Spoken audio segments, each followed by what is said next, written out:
Somebody shat in a public pool, wink wink.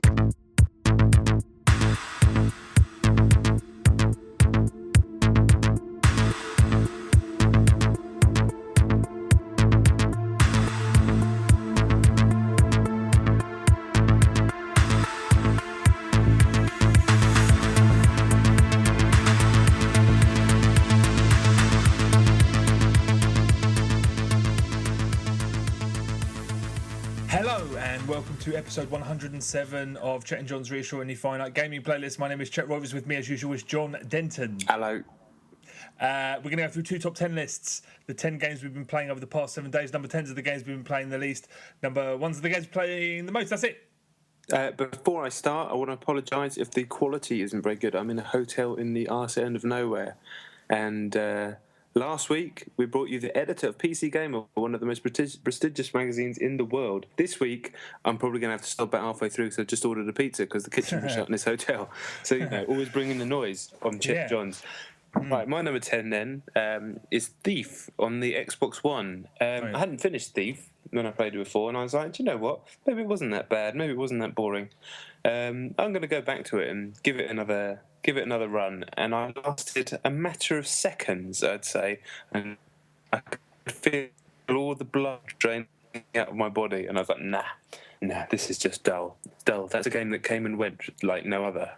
I don't really have anything more to add to it. It's a supremely dull game. It looks quite pretty on next gen, but I don't know. It seemed to have simultaneously pissed off the people that loved the original games and bored the people that weren't really anything to do with those original games. Just kind of a misguided video game.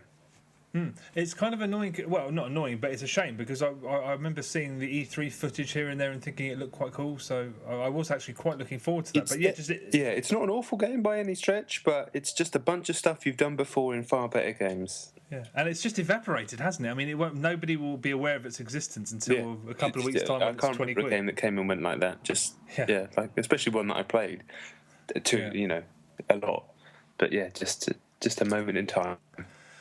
Yeah, well, what a shame.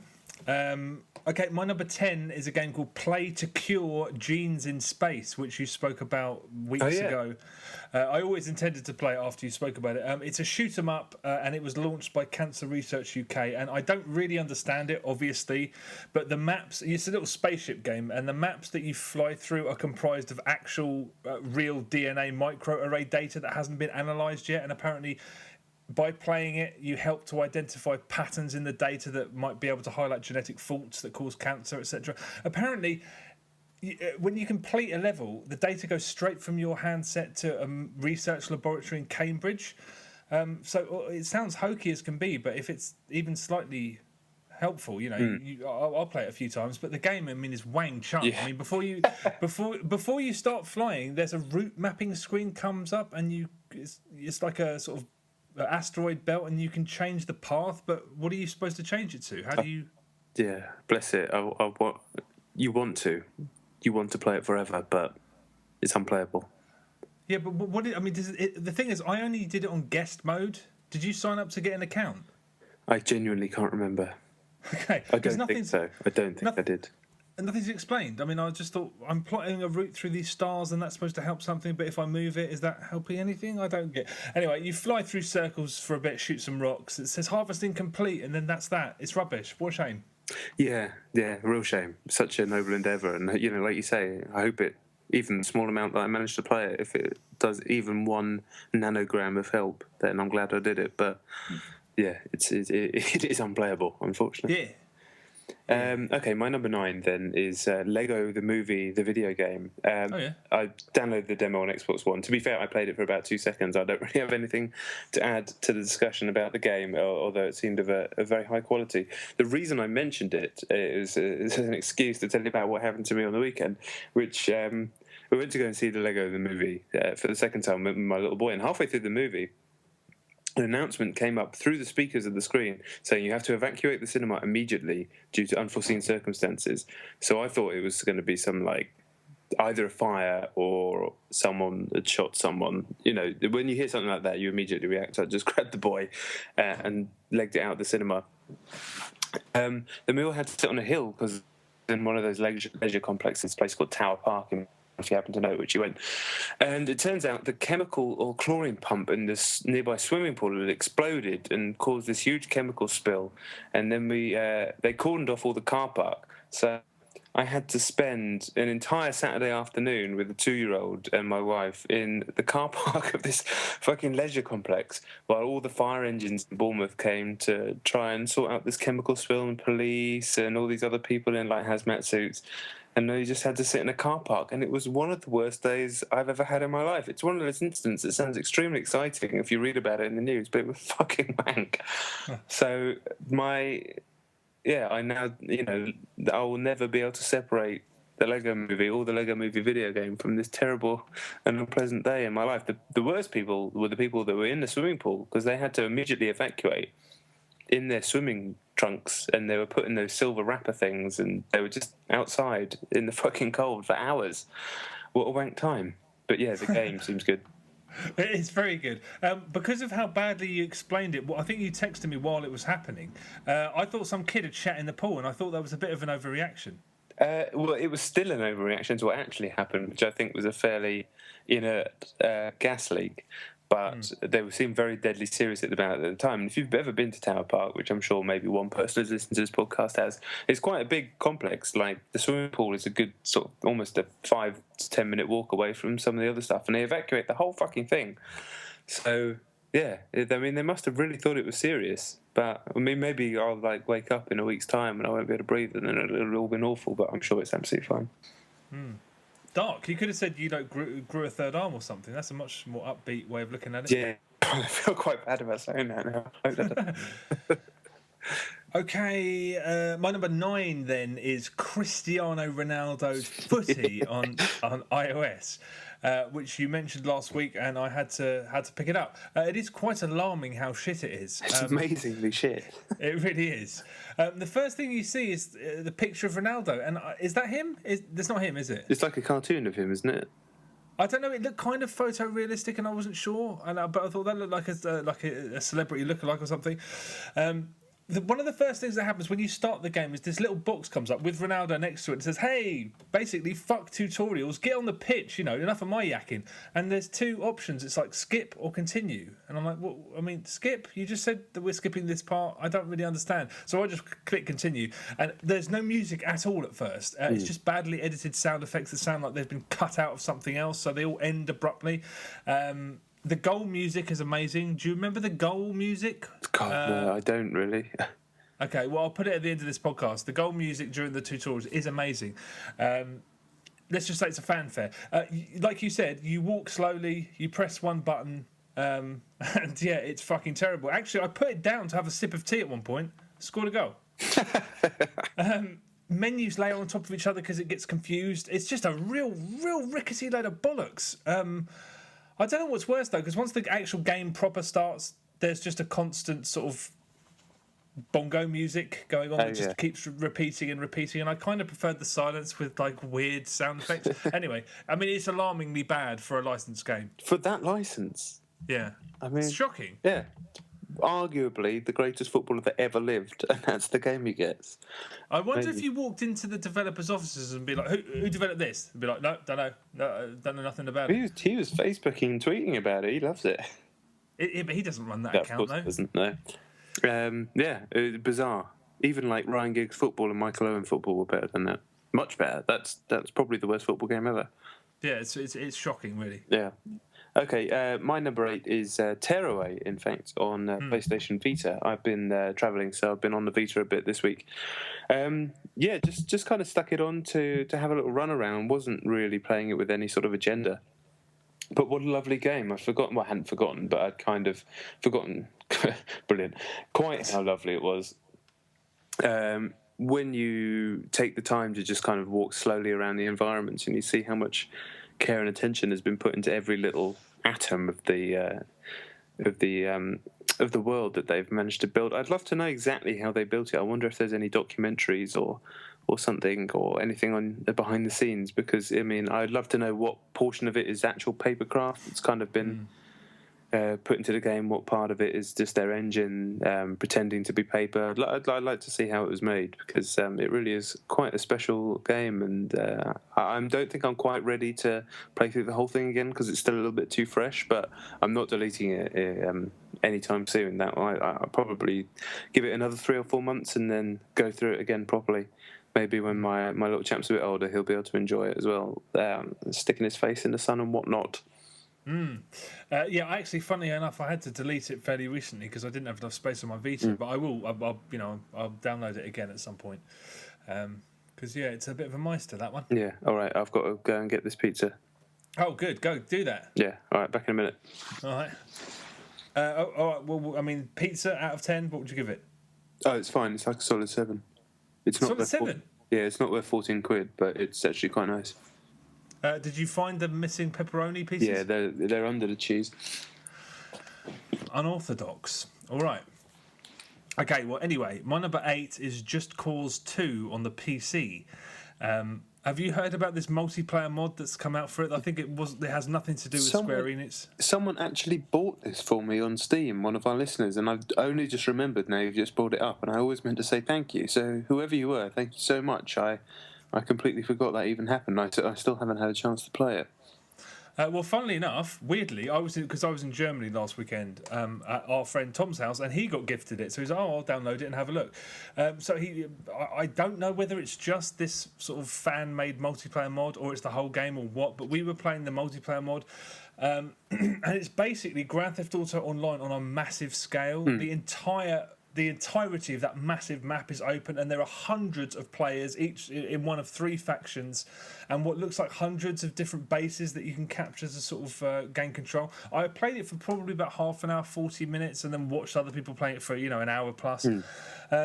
And there was just moments after, just so many hilarious moments. I mean, there was one bit where I was capturing a base single-handedly, and the sand beneath my feet started pitter-patter, and I realised there was a chopper swooping down to attack me. As he just passed over me, I grappled onto the bottom of the chopper and started shooting it with a pistol, and they started swinging me from left to right until I swung high enough so that the miniguns could shoot me. Right. And there were dog fights and explosions, and everyone was grappling onto planes and cars flying around the place. The level of chaos means that it's more like Battlefield than Grand Theft Auto, and it rarely dipped below 60 frames per second. Yeah. I don't know whether it says that there's a little counter in the top corner. Oh, yeah. I don't know whether that's inbuilt in that or whether it was Tom's PC or whatever, but it said 60 frames per second. It didn't seem to draw. Even when there were like 15 players in the same spot causing havoc. It made GTA Online feel, if not feeble, then under-realised at least. And for a brief moment, it made me wish that everyone I knew had a PC, because we'd have some real fun on that game. I mean, if you're prone to playing games on PC, you could probably, you will have a lot of fun with it. I don't know how you couldn't.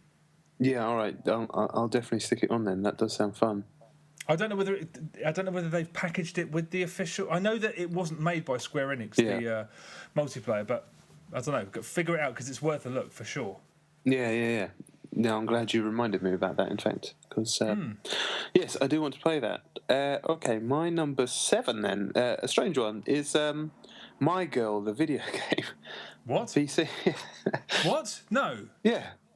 Well, it's no relation to the 1991 Macauley Culkin. It is entirely in relation to the 1991 Macaulay Culkin film. It is the game of the 1991 Macaulay Culkin film. A film I've never seen, because I heard what happened in it and I was way too distressed to ever watch it. But that is what the game deals with. Basically, you play as it's a 2D old-fashioned graphics game, and you play as a little. Wait, this is from the era. This is a retro game. No, this is new. Well, fairly new. Yeah, it suddenly appeared on Twitter. Like 3 or 4 people tweeted it within a minute, and so I checked it out, and then it disappeared again. But you play as a little bejumpered Macaulay Culkin, basically walking through what I haven't seen the film, so I don't know, but what I assume are just like key locations from the film, and then a bee turns up, and you have to keep dodging the bee. But you go all the way to the right, and then you can't go any further, and you go all the way to the left, and you can't go any further, and then you just realise that the only thing you can do is get killed by the bee. And the whole time is like a MIDI version of, My Girl, the song. And the whole thing is simultaneously hilarious and slightly distressing. And then when you eventually do get killed by the bee, it cuts to like a... Do you remember in the olden days, almost like Amiga games, instead of cutscenes, you'd have like a sort of single colour scene that was like a picture and then text would appear below it. Oh, yeah, of course, yeah. So you get one of those, which I assume is like a kind of a tracing of a scene from the film with the girl from the film kind of screaming about he wanted to be an acrobat or something like that. And the whole thing was just, it definitely confirmed that I will never watch the film My Girl, because I don't understand why such a distressing film was ever made. And I'm fine with never watching it. But yeah, My Girl the Game, if you Google My Girl the Game, you can play it too. Is it Flash? It's all right, mate. I don't think it's too stylish. Yeah, just I think it's HTML5. Okay. This sounds like the kind of game that its creator thinks is the funniest thing in history. It's not too annoying. It doesn't last very long. Who's told you that My Girl is not a distressing movie? It's some twee little romance, and then Macauley Culkin gets stung and he dies, and that's it. I am pretty sensitive about things like that. I tend to get disturbed by things like that, and I don't want to watch a film about two sweet little children falling in love and one of them fucking dies for no reason. I don't need to see that. I would be upset by it. Even at 31 years old, I know I'd be upset by it, so I'm good. He just windmills around for like a minute and then it's over. Yeah, but you have no heart. Okay. Well, I mean, I can't remember. I saw it when I was little. I was probably trying to be macho. I didn't see it when I was little. I mean, I saw enough nasty stuff. Bambi, Pete's Dragon, all that stuff can fuck off. All right. Does something bad happen at the end of Pete's Dragon? I've never seen Pete fucks off. Oh, no. The dragon, they just go bye, and then they leave in a really sad way. It's like the Jungle Book, and then you just cry because you're 6. Can't deal with that sort of separation. All right. Okay, well, My Girl, I'm going to have to check that out because that does sound quite amusing. Yeah, well, it's weird that it exists, but yeah. Yeah. I like it, though. I mean, to hear that an old favourite movie of my childhood came out as a game, I'd be thrilled. I'd play it, from beginning to end 1,000 times. 1,000. Anyway, look. My number 7 is a game called Lifeguard on the Xbox 360. It's an Xbox Live indie game, and I downloaded it because the cover is a bikini-clad woman standing on a beach, and I am a sucker for games like that. Basically, the game starts and it's still images with text panels, kind of like a comic book, and a buxom lady on a beach asks a buxom lifeguard to massage her back. And then that turns into an uber elementary QTE section. Press X to rub her back, press Y to rub her back. And that's level 1. Done and dusted. That's level 1. Level 2 is a hellish driving sequence where you're driving a car that takes up half of the screen, in which you can only move up and down very jerkily, and if you touch a traffic cone it instantly kills you, and yet you can run over and kill people, but sometimes you can run over and kill people when it says game over because you can't touch them. I almost threw in the towel there because I must have died 20, 30, 40 times. Jesus. And it's no fun. But somehow I got to level 3, which is even worse than that. You're on foot and you can jump or duck a static animated saw blade as you're running along, or kick a wall, which disappears. It goes on for so long and it's so monotonous and repetitive and dull that it turns into an insult.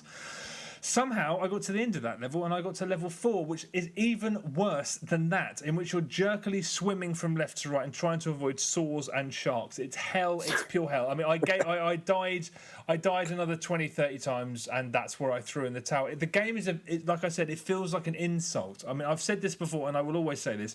I could not have made this game, and I'm sure that the person who created it has learned innumerable valuable lessons about the process from it.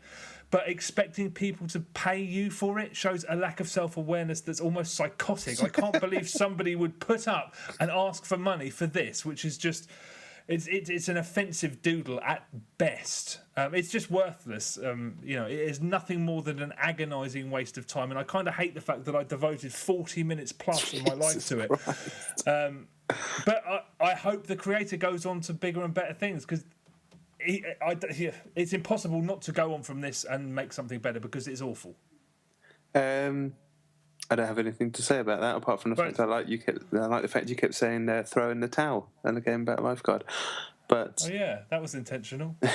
okay, my number 6 is a game that I sort of promised myself I'd never talk about again, but I'm going to talk about it anyway. It's Velocity Ultra on PlayStation Vita, so I don't really have a huge amount more to add to the discussion on this game. I've talked about it many, many times. I know for a fact that my recommendations have led to a lot of people buying it, which is very exciting. I like it when that happens. But I'm also aware that the Platinum Trophy, I've never got a Platinum Trophy in anything, but if you get the Platinum Trophy in this game, it's called, you get something called Show Thumb Respect. And I don't know, the guys at Future Lab, I think not every game gets a Platinum Trophy, and I think they're quite proud of the fact that their game does, and I kind of feel that the amount I've talked about it, the amount that I've played it, that I should try and get it. And so that's what I tried to do today on the train, and just racking up a few more three-stripe gold medals on different levels. I'm getting there. I need to get more bonus levels. Still a masterpiece. Still an absolute masterpiece. Still an absolute joy to play, even though I haven't played it for a few months. And as I always say at the end of this discussion, whenever I talk about this game, I'm very excited for the new one, which is coming out whenever the hell it comes out. Yeah. What do you mean? Just not all games have platinum trophies? I don't. Yeah. I think you have to be allowed to have one by Sony, as far as I'm aware. I'm pretty sure that's true. Oh, wow, I didn't know that. Yeah, so not every single game can have one. But didn't someone just break a record for the most number of platinums or something? And it's several thousand. Oh, I suppose. I mean, if they're not picky about it, I mean, I don't know. This is a real mystery to me. I thought everything had a platinum. I did too until I read something about that, and they had to. Yeah, it was like an honour for them to be able to get one. Oh, weird. Okay, all right. Unless I've learned all of that, but I'm pretty sure that's true. All right. Okay. Well, I'll take your word for it.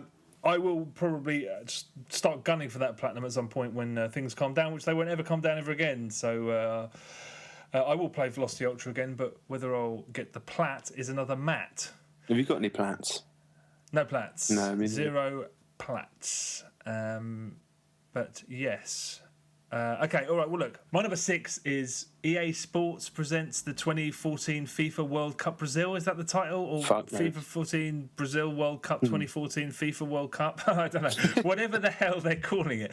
I played the Xbox 360 version of the demo, and I really, I like these games. I like the last downloadable add-on that was for the Euro 2 years ago, and I like the last World Cup disc FIFA. Yeah, I always like those games.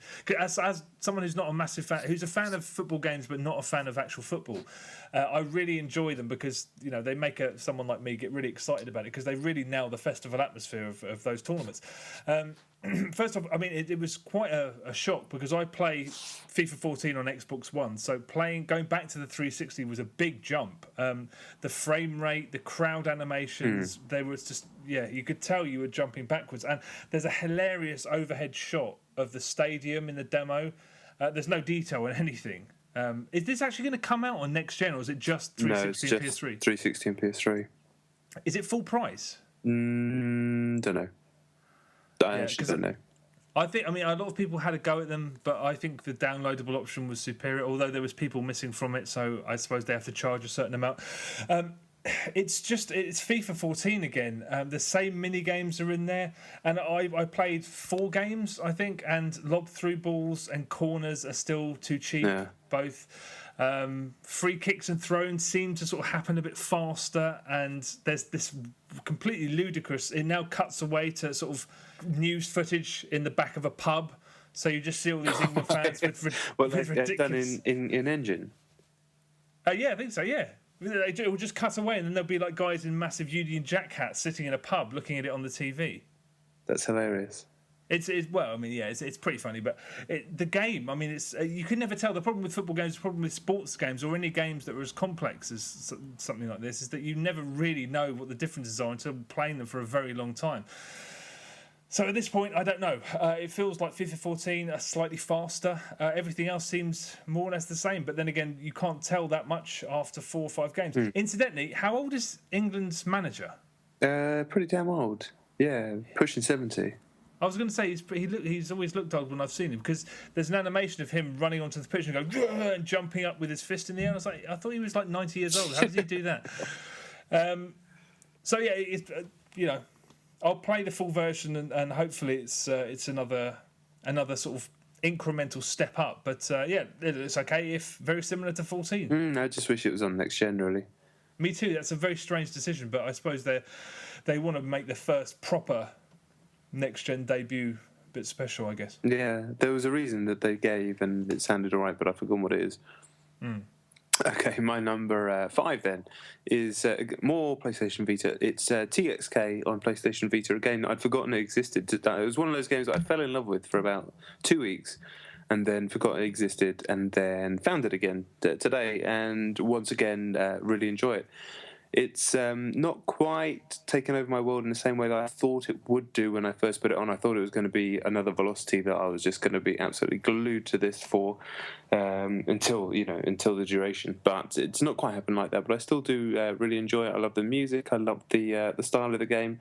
I love the way it plays. I like that Jeff Minter weird sense of humour, the kind of sort of done too much acid from the 70s and my head still doesn't really quite work, but it's just capable of making these weird games type of humour. And it's just a very, very accomplished game that doesn't really feel like anything else apart from all the games that it's based on, the Tempest games that it's based on. I wish the leaderboards were quicker to update. I wish there was a better balance between starting from the beginning and continuing on from where you left off. I think you're never quite pushed into doing one or the other, which I don't know. It just kind of leaves it up to you, which is fine. You can continue from where you left off and try to get as far as you can, but that almost feels a little bit empty when you're doing like that. You're not setting a proper score, but going all the way back to the beginning is a bit of an arse. So I don't know. Maybe they could have separated into groups of 10 or something like that, but I don't know. I mean, who am I to tell him what to do? I still think it's a very, very cool game and just another cracking game on PlayStation Vita, and it's not on any other consoles, is it? That one, it's only on there. So. Yeah, that's a very weird game as far as I'm concerned, because when reading all those praise, where it's like being told that something's got immense depth, and then playing it just thinking, what is this? I mean, I still, even thinking about it now, I'm just like, that game was so simple. But simple not in a, I don't mean that as a compliment, I mean kind of in a mystifying, where's the gameplay kind of, I don't know, I'm going to go back and play that again, because I still can't believe how simplified it was. It was more like getting yourself into kind of a trance state while you play it, and there was a certain amount of depth to it, the way you level up every single level. So your power-ups only last that level, and then by the end of it, you're quite powerful. But every single one plays differently because of the way that the shapes are, and it's all about constantly sort of shifting your perceptions of what you're doing. But I can understand what you're saying. You come from a different place than me when it comes to the genre. So, yeah, I do understand what you're saying. But hopefully, maybe if you go back into it, you'll like it a bit more. Well, I'll try. Yeah, I mean, I haven't played it for anywhere near long enough, for one thing. But yeah, a bit of a mystery, that one. Okay, my number 5 is a game called Deception 4 Blood Ties on the PlayStation Vita. This came out last week, I think. I've played it. It was going to be the game to play while I was on the plane, but it was good enough and neat enough that I ended up playing it elsewhere too.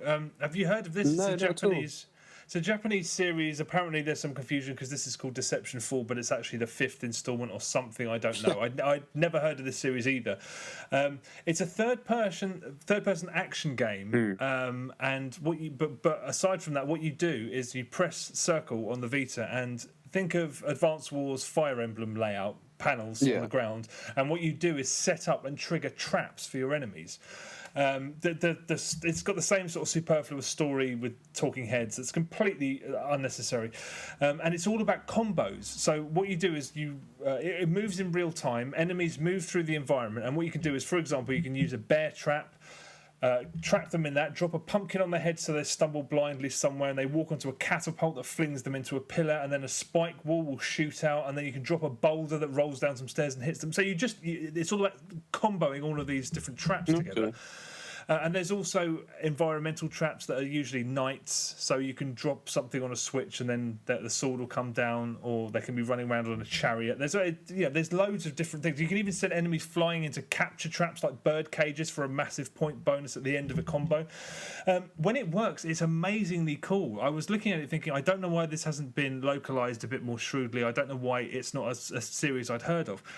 But as it goes on, timing becomes more and more important, and the camera, it's really hard to maneuver. When you're in a certain area, you can zoom into where the enemies are, but you can't move the camera. So when you're using some of the traps that, there's a swinging blade that has to hit them at the right moment, and if that doesn't hit them, when you fuck up one of the traps and sort of the rest of the sequence fails, it's just the worst thing in the world, because it's really hard to nail that, because the panels are quite small and some of the enemies move quite erratically.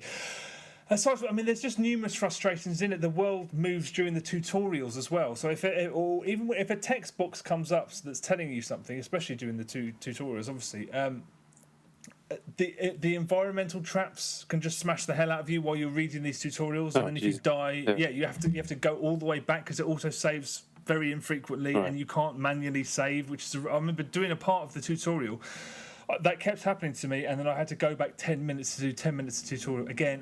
I was like, why has this been done this way? There are minor things. There are minor things that I can't work out whether it's just laziness or it's poorly translated. There was one part, again, of the tutorial where they were showing me an enemy that you couldn't capture her and trap on the floor. You had to wait until she was dodging them, and then you capture her you hit her with another trap. But it wasn't telling me how to do it. I figured it out after about 15, 20 attempts, and when I had done it, it said, well, in future when she dodges, use the. And I was like, I've just figured that out. Could you not have told me that when I was screwing up over and over and over again? It's supposed to be a tutorial. You're just telling me what I've just learnt myself. Just little annoying things like that. So it's not perfect. It's definitely frustrating a lot of the time. It's I think a better camera and a more sort of thorough localization job would have benefited it. Also, if you're a bit squeamish when it comes to sort of sexism, many of the characters are scantily clad women who groan when they're attacked, and actually the ones who are heavily armoured, you have to bash off their armour, and then they're basically there in their underwear. So if that bothers you, that might be a problem. If you're patient and hard up for stuff to play on your Vita, though, when it works, it's really, really good fun. I'm going to persevere with it in chunks, which I think is the best way to do it. I think it's a full price Vita game, but you'll probably be able to get it for cheap soon enough. But it's really, when it's good, it's very, very good. You just have to be very patient. What's strange? Completely. That whole series is completely passed me by. Yeah, me too. Yeah, I had no idea. Okay. It's cool though when you now you've got an elaborate setup of traps. It's like Mousetrap, when you have all those things, boom, boom, boom, boom, boom, and you get an amazing score. That's the other thing. No scoreboards. No. For a game that's all about high scores, it's just like, why? Yeah. You crazy game. It could have been like a Vita fucking must buy, but I still like it though. I really do. Yeah, that does sound interesting. Certainly, I very much don't have time to play it myself, but yeah, it does sound interesting. Do you know what? I might actually watch a bit on YouTube. Yeah, sounds like perfect fodder for that. Okay, my number 4 then is PS Plus entry this month on PlayStation 4. It's Mercenary Kings on PS4. Now, I will say that I've not given this the amount of time that I want to, so this isn't a final opinion by any stretch of the imagination, or should be considered any kind of review, but I gave it a little bit of time when it first came out on Wednesday. Do you have any idea what the game is? Have you seen it at all? It looks kind of like Metal Slug. Yeah, it's basically described by other people as Metal Slug meets Monster Hunter. It's 4-player co-op, 2D action game in the kind of old school mold of Contra and Metal Slug, but you take missions on in the same way that you do in Monster Hunter, like from a hub area where there are characters you can talk to, and the missions obviously increase in difficulty, and the enemies will drop like crafting items, basically loot that you can use to craft better weapons. Now, I didn't play enough to really start experimenting with this, and I think as far as I'm aware, the real meat of the game and where the kind of the feedback loop comes in, the gameplay loop, I should say, is in crafting crazy weapons that there's all sorts of different variations of weapons that you can build, sort of adding little bits onto existing guns to turn like a shotgun into like a sniper shotgun, all things like that. That sounds very interesting. I didn't really get a chance to play with that sort of stuff, so I was more playing it as a 2D, 90s action game. Nothing wrong with that. It's one of my favourite ever genres of all time. And it was certainly an okay one. I played with some randoms in co-op, and we took on a couple of missions, and you move through environments, you shoot baddies, you can shoot up and down, you can kind of roll through gaps. There's a melee attack. It feels okay. There's a small delay in the jump, which I wasn't too sure. I mean, I'm sure it's deliberate, but it kind of makes your guy feel a bit heavy, but it also felt a little bit unresponsive. I'm very curious about that one, whether that's a completely deliberate design choice or just something that's not quite there with the controls, because it feels a lot. I mean, it's almost like it's got a microsecond delay, but in a game like that, you're used to having such instant control. It is a curious choice. It's very, very violent, which I like. People's heads explode and they fall about. I like, in that kind of 80s, early 90s way. I've got no problem with that. The tunes are good as well, as always seems to be the case these days in kind of 2D retro games. And the game has a lot of potential. Well, when I was playing it, I just thought, do I have time to really get into this? It's a game that I think you're really going to enjoy if you play with 2 or 3 friends in co-op.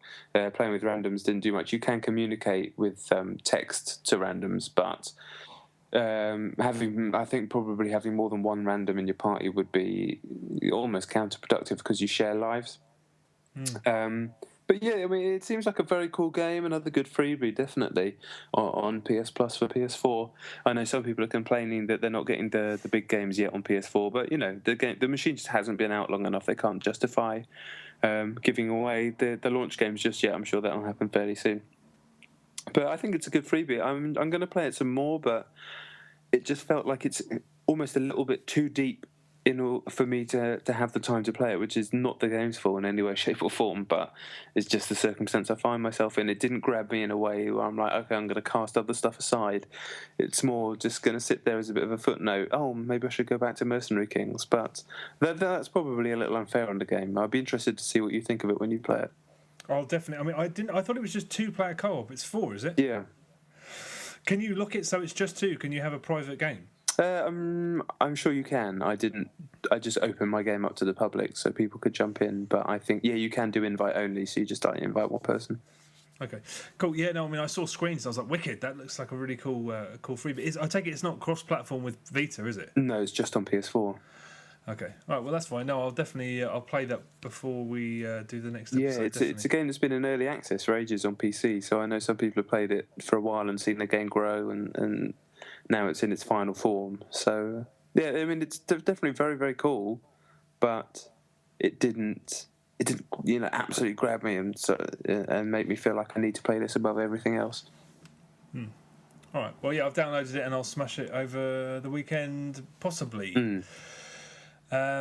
Okay, my number 4 is a game called Yaiba, Ninja Gaiden Z, or is it Ninja Gaiden Z on the PlayStation 3, also available on Xbox 360. I take it you have not... Oh, you did play this months ago, didn't you? I played this at Eurogamer very... Well, I say briefly, there was nobody on it, and it was a kind of downtime after I had my first game on Titanfall, so I actually played the whole demo, which is probably about half an hour, and I just thought it was... I didn't really know what the game was. I hadn't really heard of it, and I just thought it was like, oh, that's the thing. I have no interest in playing that, but it wasn't awful. Yeah, no, I remember you talking about it, and I remember being very, very intrigued by it. If you've read about it recently, whether it's in the games press or reviews or whatever, going into it, you'll probably expect 2 things. You'll expect it to be absolutely awful and offensive, and it's, to be honest, neither of those things.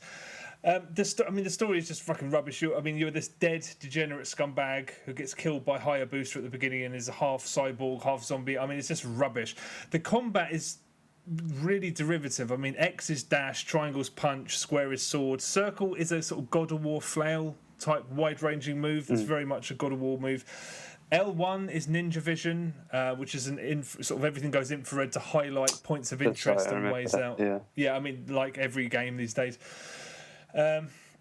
L2 is an execution button, and when you execute enemies, you earn health. It's all pretty standard, and in fact, clicking both thumbsticks in, you enter something called Bloodlust mode, where you're more powerful and combos mean. It's a straight lift from DMC. There is actually, there are some fairly neat systems in it. There's one where you can chain executions together. It's really difficult, though, because you have to learn when each and every single one of the sort of animations ends. So you've got like a split second to chain these attacks together. It's really hard because the game's so fast. But that's basically it. That's the game. The thing, I've seen a lot of people describe it as being badly made, or sort of it's really difficult. The combat is constantly testing your sense of timing. The game is exclusively about testing your reflexes. You have to be so fast off the button, respond to every tiny little thing that you see very quickly. So I mean, I've some of the reviews that I read that were really negative. I've just thought I'd love to see video footage of you playing it, because I bet you're fucking it up. Because I didn't have any of those problems. There's also, similarly berated by some people, these lightning quick time event sections, which I didn't fail a single one. They're so fast. Did you do any of those in the demo? Oh, I honestly can't remember. I can remember doing some wall climbing and stuff, but I don't know if that was QTE based. I honestly can't remember. Yeah, I mean, you run up walls, then you'll whack your flail around something, you'll fling around the corner. I mean, you only have to press one of 3 buttons, and it slows down enough to. I mean, it moves really quickly, but I bounced through all of them, and I never had any problems. Some people said that it's really frustrating if you keep failing them, but I don't know how you could keep failing them, because you only have 3 buttons to press, and it stops to basically give you enough time to. Yeah, I thought those, and they were quite novel, really. At least they're original. That was something. It's a really odd-looking game visually. Every single review I've read described it as being ugly, and I suppose it is quite ugly, but it's ugly at the same time as being so close to almost being really good-looking. What I think, and I know nothing, but I think what seems to have happened is that I reckon the final stretch of production may have been cut short, right? Because it's just riddled with ugly, jagged edges, and it moves so fast that occasionally the world just appears with no detail on it, as if ink coming off a page. I think that's deliberate, but it happens so scrappily and sort of accidentally, and it happens too much. You run from one room to another, and there's no detail. And the loading symbol in the bottom right-hand corner of the screen sometimes clips the audio out of cutscenes and stuff. It's just scrappy as hell. You just feel like with another few, levels of polish, it could have been. It would have certainly been a much nicer looking game. I know that.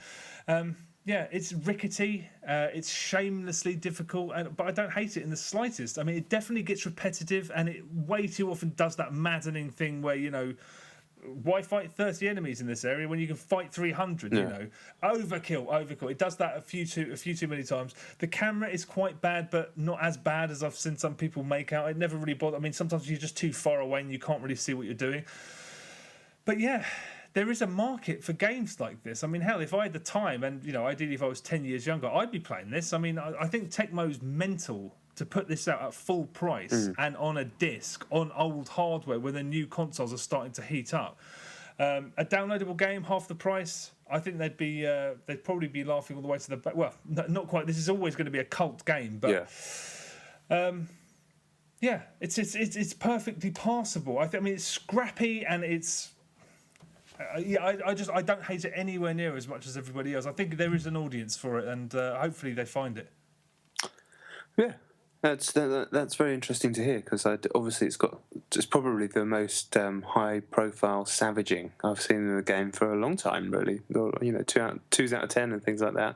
I don't really understand. I mean, I can totally. The thing is, it's all about reacting so quick. You just I suppose you could say it was one note, but I didn't get bored of it. I mean, there were times where I was just like, come on, stop throwing the same fucking enemies at me. I've been in this area for God knows how long. Come on. So that's always irritating, but I don't understand the hate. And the sexism thing is just is a complete non-issue. That's just people looking for something to get upset about. It is a non-issue. As I've forgotten his name, there was a discussion, a sort of an exchange between a British games writer and a games developer. I've forgotten his name, but you've never seen someone so conclusively win an argument in your life. And he did end it just by saying, we're not going to get anywhere until we stop treating video games like toys, because that's, at the end of the day, that's what it is. It's just, and it's funny. The whole situation was funny because, I mean, he's just, I mean, when I was playing, I was just like, the guy's just a scumbag. The main character is just a fucking scumbag. You're supposed to think he's an absolute sleazy piece of shit. But that's, the one piece of text that got highlighted where he's talking about, I'm at a party and there's hookers 6 arses high or whatever he says. You're just like, he's a fucking, I mean, you're not supposed to like this person. I mean, you could say it's lazy writing, but it's so weird how people... I said to somebody, that sounds like dialogue that you'd hear Matthew McConaughey's character say from Dallas Buyers Club. Is the writer of that a sexist? Is the film? I mean, we've rewound 100 years. I bet you 100 years ago people were talking about films in the same ridiculous tone, because it's ridiculous. Adult games writers were leaping, saying, my sensibilities are not in line with the half robot, half zombie, cyborg fucking ninja, and I will not have it. It's just like, come on. There are real issues to be dealt with in the world. This is not one of them. As you know, I'm always in agreement with that that sentiment. It's mental. I understand. Hey, look, sexism is a real problem, and in certain situations it has to be done. This is nothing. This is a shitty character in it. Oh, I mean, really. I mean, it's just stupid. Yeah.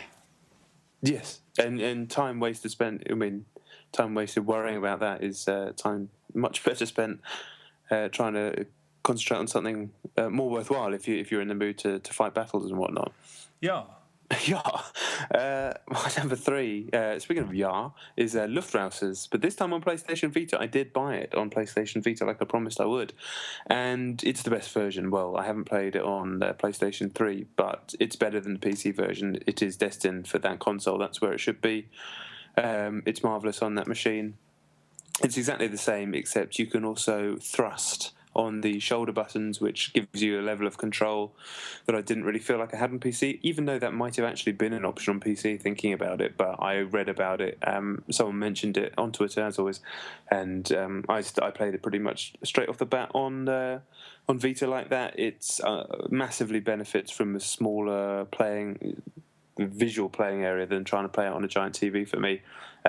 Just a much better fit on a handheld, and still just a cracking game. I'm really starting to get the hang of the controls, swooping back and forwards. For such an unwieldy game, you actually can get a huge amount of control over your little plane, and all the back end stuff about how you have your different plane builds and how that affects the music, I just think's absolutely fantastic. I was very excited to hear. I don't remember the exact figures, but it was something along the lines of they made what the game cost them to make. They made that back within 24 hours, I think, on across all formats. And now I heard it was like 2 hours. Maybe, yeah. My number, I knew the number. It's a very short amount of time, whatever it was. So now they're just they're making cash. That cash is, I'm sure, going to go into Nuclear Throne, which the early access version of that got reviewed on Eurogamer this week by Christian Donnelly, and I'm very excited for that game. Sounds like kind of the Chaos Engine meets Binding of Isaac done in Vlambeer style. I'm up for that. I just want to play it when it's finished instead of the early access version. I love those guys. I think they're great. I don't think they've ever put a foot wrong, quite frankly. I think they're absolutely marvellous. Just exactly what we need. And Devolver Digital, the publisher of this game, publisher of Hotline Miami. Yeah, what a fucking cool label. I mean, we haven't had cool labels since the olden days. True that.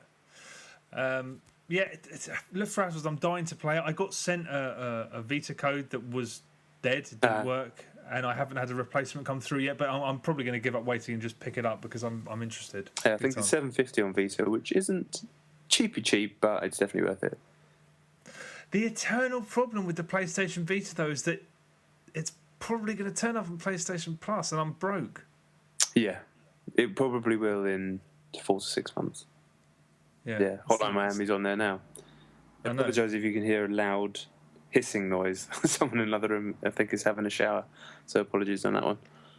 Hissing? Yeah. Shh. I don't know if you can even hear it or not on the mic, but it's quite loud.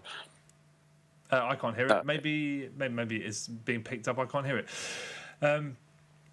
Okay, my number 3 is Bioshock Infinite Burial at Sea Part 2 DLC. Yeah, it's on Xbox 360. I played it on Xbox 360. It's unavailable on other formats, obviously. I won't give away much about the plot because that's something that I should avoid doing. It starts with an optional and very brief recap of the original Bioshock, which should give people a vague idea of where we are.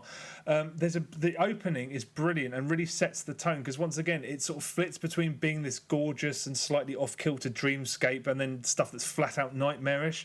You play as Elizabeth, or do you? And you're constantly being talked to from somewhere by Booker, or is it Booker? I don't want to go into the plot. not. It's as cryptic and odd as Bioshock has ever been, and I am more than happy for it to be that. I know that's destined to upset some people, but I just like getting swept along by it a little. If you're not aware of it, this is basically a stealth game. It's all about managing health packs, sneaking around, and sort of. For example, you have to keep an eye on the floor constantly. You have to find carpet to walk on. You have to avoid glass and water. Melee kills do not work. If enemies are aware, if they spot you, you have to get out of dodge and then stealth it up again. So it's a hardcore stealth game. You can't there are action sequences spliced into it, and you do pick up sort of the odd weapon and whatnot. You can't there are big daddies in it again, and you can't kill them at all. So you have to just escape from them. And actually, that's brilliant because you're sneaking around, and the big daddy sort of noisily lumbering around, groaning. It becomes quite terrifying. Yeah. That you really genuinely want to avoid them. Like any great stealth game, the balance is absolutely perfect. It makes demands of you in ways that some would say the main game perhaps didn't. And while there's a little flexibility here and there, you can go loud occasionally, but it's hard as nails. I mean, we're talking like one-shot kills or two-hit kills a lot of the time, and there's not a lot of money going around. There's not a lot of health packs, so you have to get. It forces you to get creative to avoid getting into those situations. You do, like I said, you die very quickly. Resources are very scarce, but that's what makes it so rewarding to play. Emblematic of the whole game, really, is this really brutal new lockpick minigame where you gamble for equipment. If you succeed, you win a noisemaker to distract enemies, and if you fail, an alarm goes off. So it's really quite brutal. But once you get into the flow of it, I thought it was absolutely amazing. To be honest, I liked it as much as I liked the original game. I think. Wow, I'm so excited to play it. You've got to play it. It's really tough, but that's why it works. Especially when you consider that this is yet another game where you sort of skulk around in the dark. You have this new invisibility tonic, plasmid. What are they called? They're called plasmids in Bioshock, and I think they were called tonics in Infinite, were they? I can't even remember. That's terrible. But yeah, so you can go invisible. Vigors. You can. The vigors, that's right, yeah. But yeah, in addition to being able to be invisible, you can sort of see through scenery. I mean, we were talking about it earlier with Thief. It's another reskin of Batman's detective ability, which is the most influential gameplay system in recent memory, certainly. It's in every other game. It was in Ninja Gaiden, which I just spoke about again. Yeah. It's another thing. So you're skulking around in the dark and using that. But it's riveting. The whole thing, I was riveted from start to finish. It's really good looking and it's very substantial. I know people weren't happy with Buried at Sea Part 1 because it was so short, but as a package, I think anyone who's paid for the DLC season pass has got a bit of a bargain, really, because this feels. I mean, it's so big that it actually came in 2 chunks on Xbox 360. It was so big that it couldn't fit in one download. I'm not quite sure why, but I basically think it's a knockout. Really, I mean, I didn't purchase the season pass, but if I did, I'd be really happy with what I got because it's a knockout. Love it. Yeah, I can't wait. It's just a matter of time before I get around to playing it on PC. Obviously, I love Bioshock Infinite. I loved the first Buried at Sea as well, despite it being a little short. So, yeah, this and I still need to play The Last of Us Left Behind as well. Two vital pieces of DLC for 2 amazing games from last year that I still need to play. But, they're going to get played. It's just a matter of time. Yeah, well, honestly, Buried at Sea Part 2 is it's the real deal. Awesome. But yeah, that's going to happen. That's a priority for sure. Nice one. For absolute sure. Okay, then my number 2. Another game I talked about too much, so apologies for this week. It is, of course, Titanfall on Xbox One. They've now, I don't know if you've seen, they've now included a new playlist. It's a beta playlist where they're shifting the teams in between matches to kind of rebalance them. That was a problem that a lot of people have had, and certainly if you go and playing on your own or maybe with one other person, you can get stuck with a shitty team and it doesn't mix up the team. So if you want to stay playing one game type, you're just getting smashed over and over and over again. Even if you're having good games, you're still getting smashed, and that's kind of depressing. So it's now moving to do the thing that most games do, which is just mixing up the teams every few games to make it more fair, which is good. I'm looking forward to seeing if they do introduce some new match types and some new rule sets, and obviously new maps are going to be coming as well. But still absolutely loving the game. The more I play of it, the more I wish the frame rate was a bit more stable on Xbox One. It's when I move to another game which kind of has a much smoother frame rate and move back, it does get to me a little bit. I don't care how sharp the graphics are. I could even do with them being another level less sharp, in fact, and just having that frame rate locked out. But as I've said repeatedly, it's not the end of the world, and it doesn't really stop you having an absolute riot of a time every single match, really. I experimenting more with the different Titan types and having more fun doing that. Experimenting more with just making sure I wall run and wall hang more, like in hard point mode, using the wall hang where you just hang at a point, kind of like Batman. And if you have the this kind of special parkour kit or whatever it's called, you can do that for a long period of time, so you can kind of stitch people up like that. Just keeps adding, keeps kind of revealing layers of depth to what is a very fast, frantic, and meticulously well-made combat game, and certainly the best game I've played this year so far. Yeah, likewise. I haven't played it I haven't played it the last couple of weeks because I've been playing my number 2, which I'll speak about in a minute. But yeah, I'm looking forward to getting back to it. So if you're in that new mode where they reshuffle the teams, if you're with your friends, it will put them on a different team. No. Oh, it's only if you're... It'll say there's 4 of us and we're smashing it. They'll stick the other 2 people on the other team, just try and mix it up. But it's more for when you dive in on your own. Okay, that makes sense. Yeah. Looking forward to new maps and stuff on there. Although, I still feel like I've barely scratched the surface of the maps. Yeah, same here. Anyway, but just looking forward to. That's the thing. The problem with I love that game, and I'm still finding it difficult to kind of dedicate the time that I want to, but just because of the nature of what we do, I'm always on to the next one. So it's hard to dedicate a lot of time to one game, but I want to make sure that I don't lose touch with that one. Yeah, likewise. No, I mean, we'll be on it shortly, I'm sure. Back on that. Okay, my number 2 is Battlefield 4, the Naval Strike DLC. I'm going to be brief because in the last 24 hours I've written a review and I've made a video review of it. Both of those are on nowgamer.com if you're interested in reading them or hearing about them. And I'll speak about them in more depth, when my impressions have changed after playing it for some more. It's an amazing DLC pack, 10 out of 10. It's absolutely marvellous, but Battlefield still doesn't work. So It's all of these problems, and it feels like they've gone above and beyond with Naval Strike. The maps are so clever as they've ever been. The game mode is amazing. I mean, Carrier Assault is... Do you know what Carrier Assault is? No. It's Conquest, but the points that you earn in Conquest turn into missiles that fire onto you've each got a carrier on either side, aircraft carrier on either side of the map. Right. And once each carrier gets to 50%, it blows a hole in the hull, and then it's a game of rush on each carrier. And wow.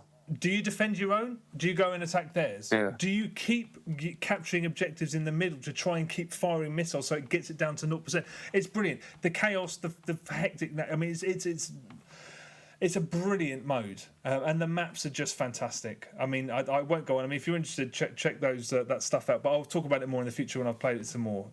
If you've paid for premium, you've got a great map pack, but Battlefield still doesn't fucking work. So what can you do? Took some balls for whoever was. Did you see all this? Because I know you tweet this much on April Fool's Day with the Frostbite Twitter.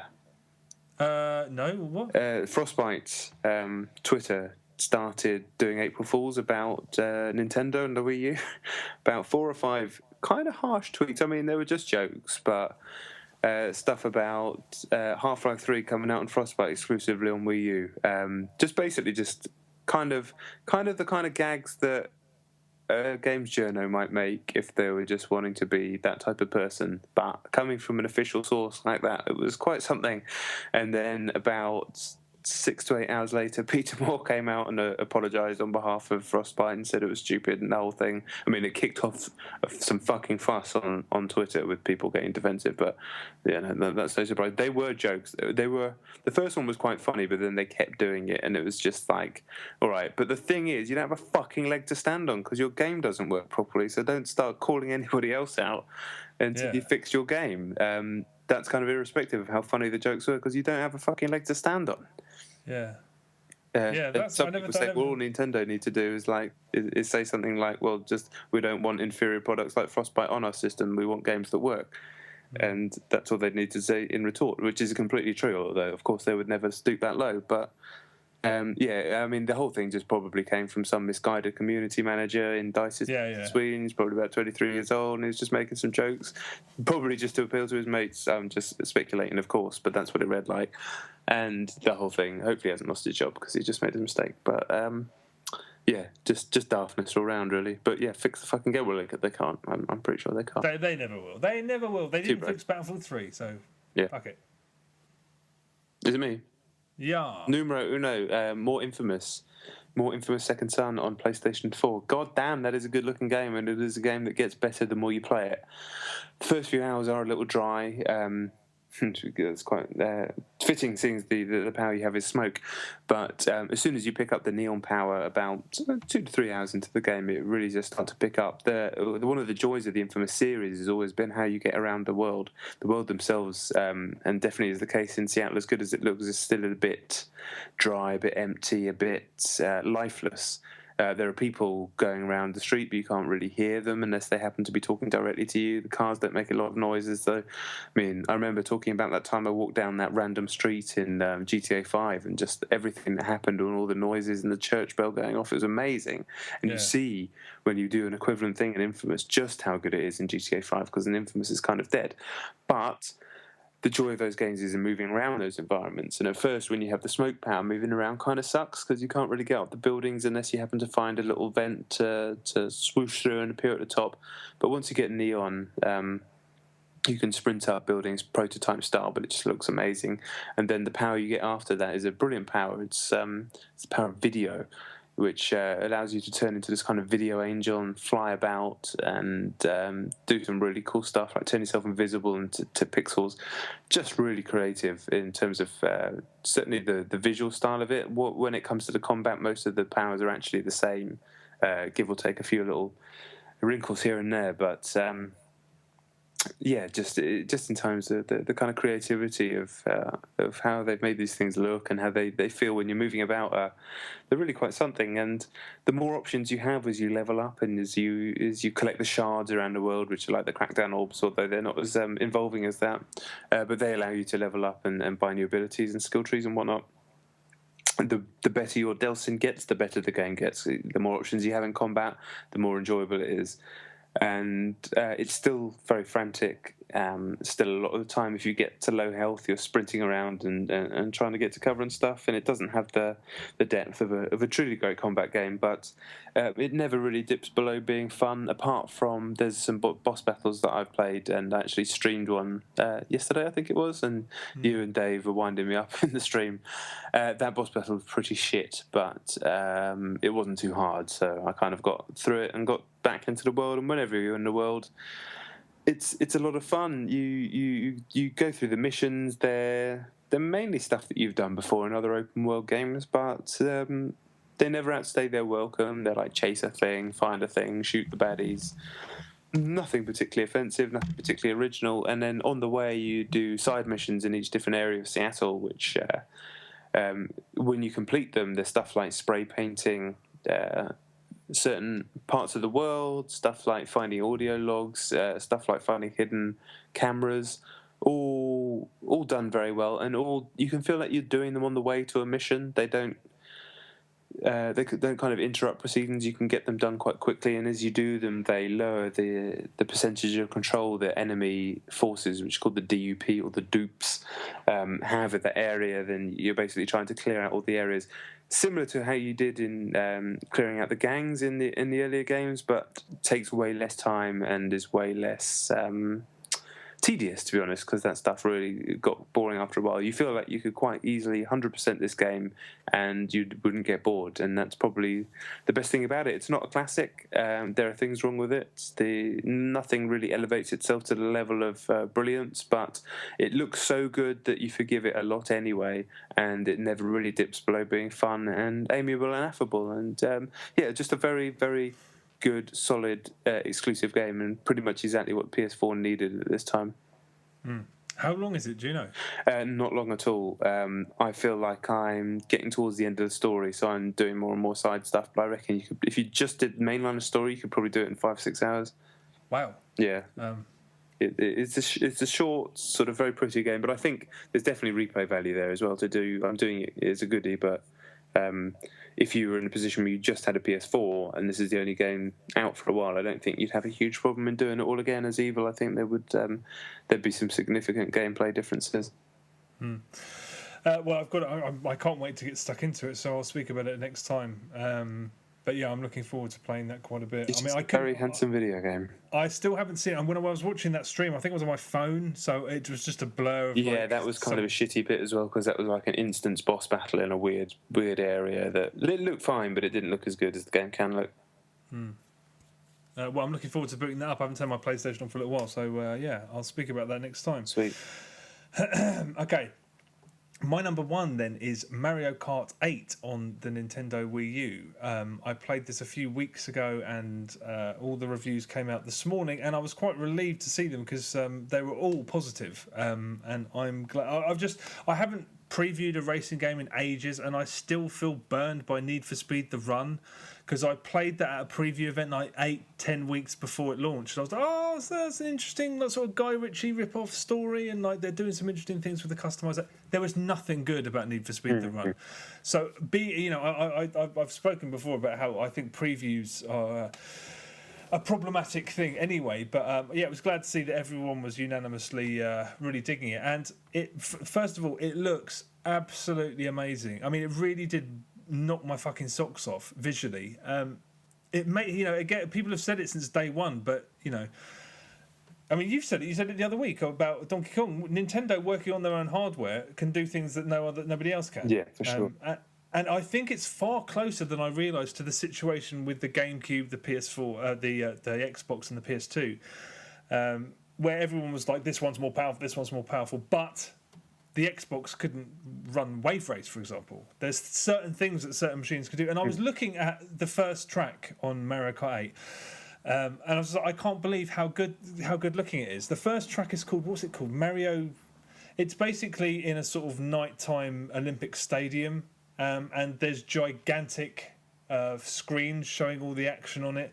The crowds are like flash bulbs and bouncing heads. I mean, it looks amazing, and it doesn't. There was a lot of reporting on this today that it looks every bit as good in sort of vertical split screen, 2-player. I mean, it loses nothing. It's 60 frames. It goes down to 30 when there's 4 of you, but we played 4-player, and it was completely no problem at all.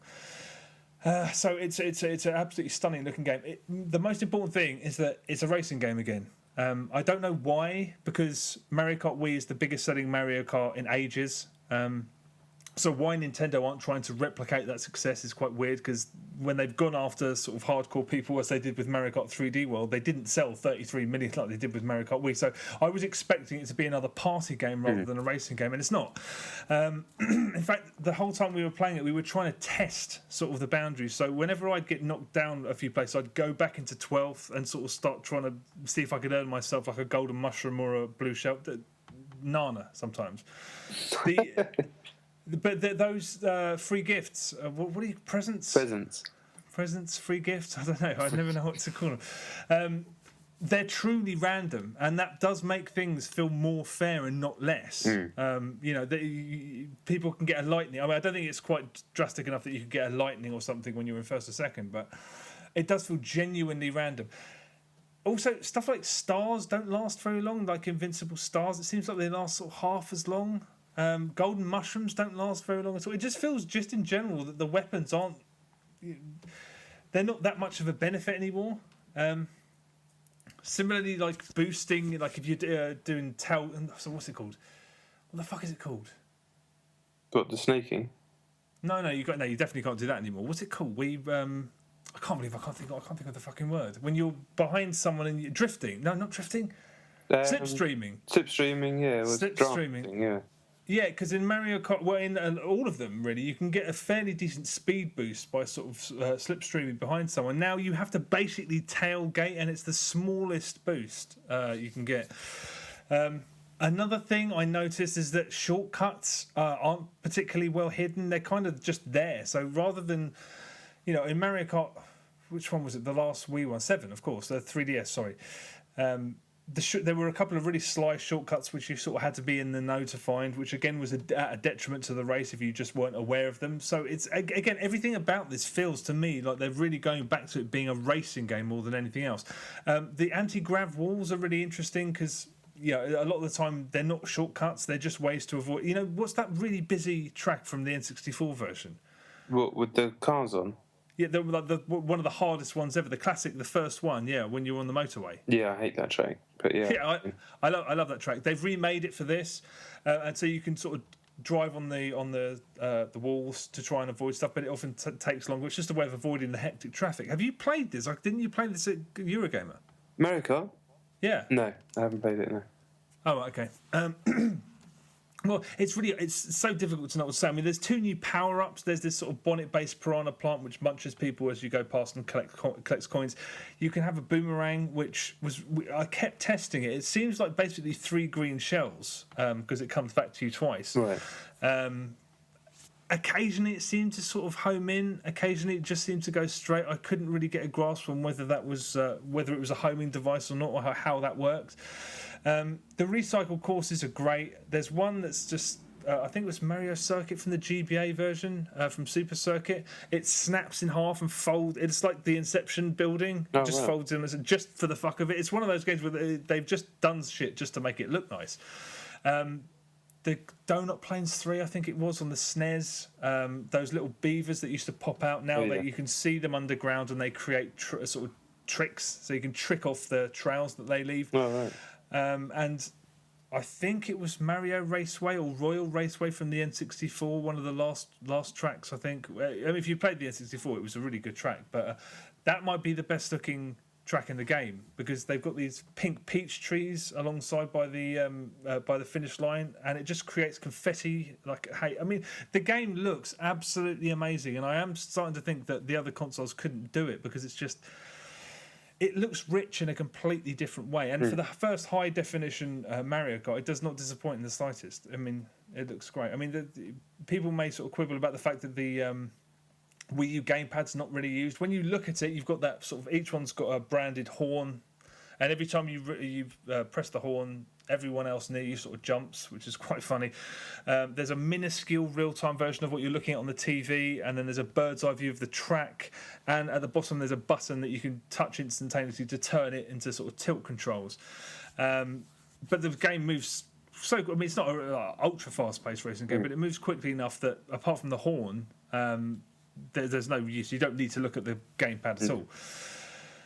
It's faster. When those little, what are they called? Lakitu? Is it Lakitu? Those little cloud guys? The cloud. Yeah. Lakitu, I think that's what it's called.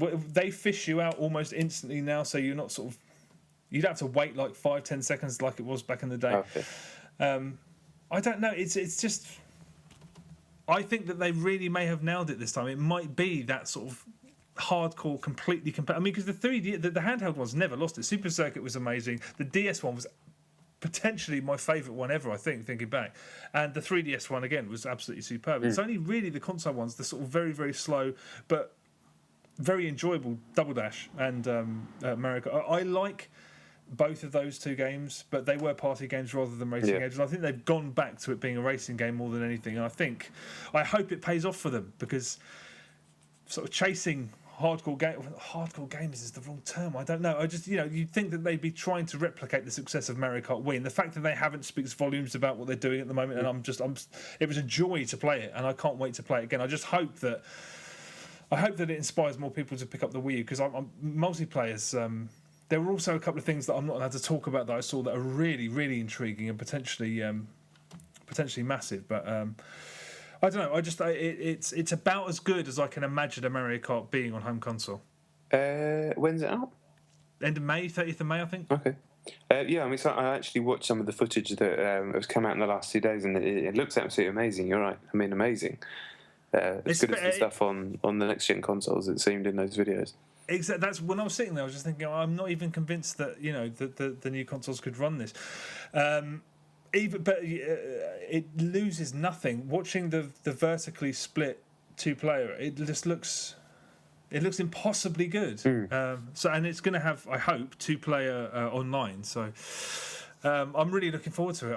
I hope it deserves to be massive, and hopefully it can shift some Wii U's. They certainly need it.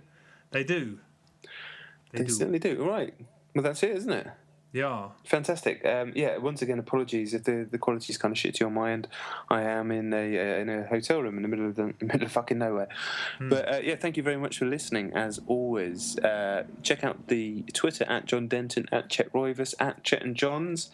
Check out the YouTube channel, Chet and John on YouTube, and please do hit us up on any of those forms. Speak to us, talk to us, recommend games. We love all that stuff. That's always the highlight of my week. And as we always said, if you haven't yet and you wouldn't mind dropping a little review on iTunes, as shitty as that service is, boosts our podcast up to the top of the charts, because it is a broken system and will help us grow, the podcast get better, and everything's wonderful. So if you do have time to do that, that would be absolutely fantastic and hugely appreciated. I think that's just about it, isn't it? Yes, I think that's it. Thank you very much for listening. We may not be back next week, but something will be in place of this, and we'll be back the week after. But TBC. TBD. TBD. Goodbye.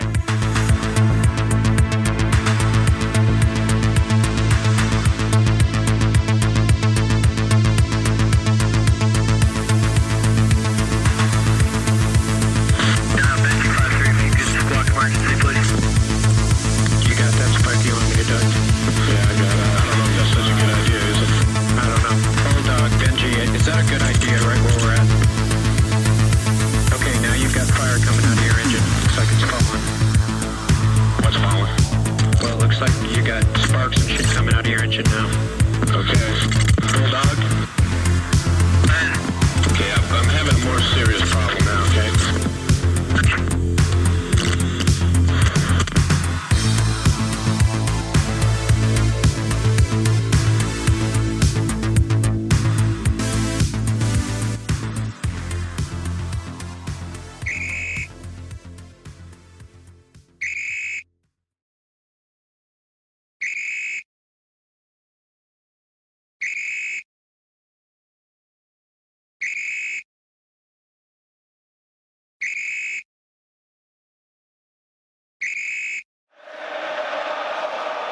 In the sunshine.